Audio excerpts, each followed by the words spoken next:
Los adjetivos posesivos. These are possessive adjectives, and we use them to indicate what is my, your, his, her, its, our, or their. It does not indicate mine, yours, ours, theirs. Okay, so that means that you have to use these in front of a noun.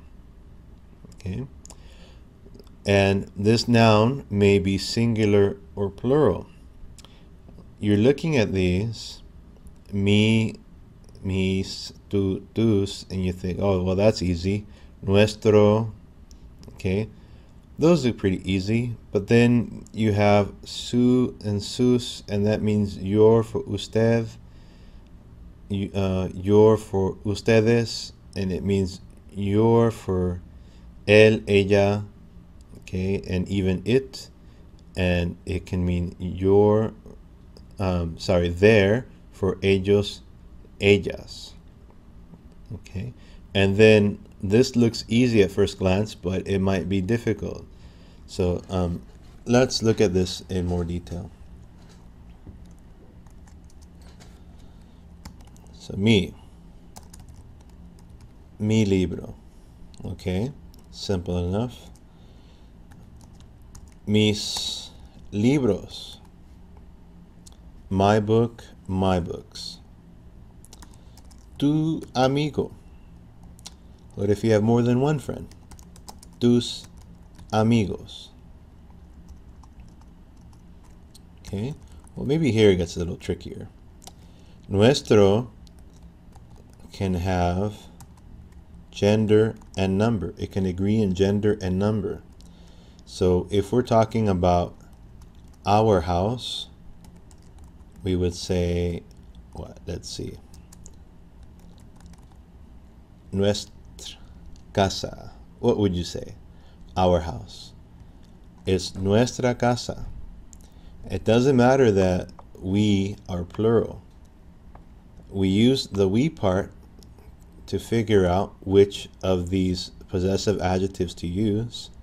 And then looking at the house, we look at that and we figure out that we need a singular feminine form of nuestro.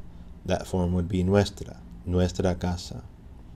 Okay, so that's a little bit more difficult. What if we're talking about our cars? We own more than one car. Okay, carros. So you look at that ending and you just attach it there. Nuestros carros. Okay. Now su is more difficult. Okay, for the reasons I've just stated. It can refer to what belongs to a whole bunch of different people. Okay, if you're looking at somebody that you address as usted, and let's say you're talking about his son, su hijo es interesante. That would mean your son is interesting.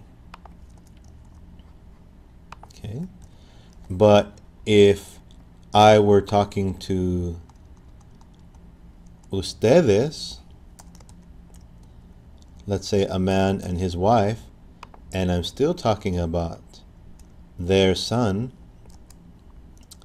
it would still be su. Okay, so your son is interesting. And curiously enough, in English, you wouldn't know if you were talking to one person or two if you said your son is interesting. Okay, it could be you singular or you plural. You don't know.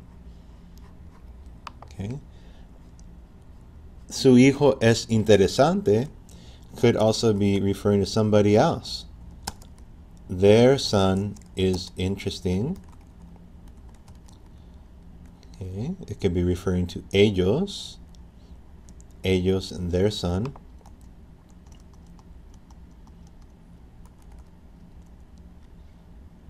but it could also be referring to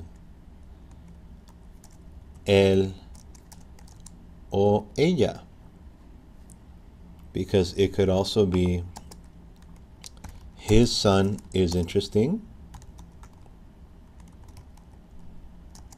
and her son is interesting. So you have to pay very special attention to the context when you want to figure out what this means, okay? Or if you want to figure out which of these pronouns to put here, okay? And again, this well, let's go back to casa, okay?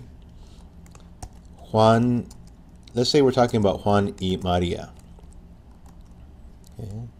And we're talking about their house. Su casa es muy bonita. Su casa.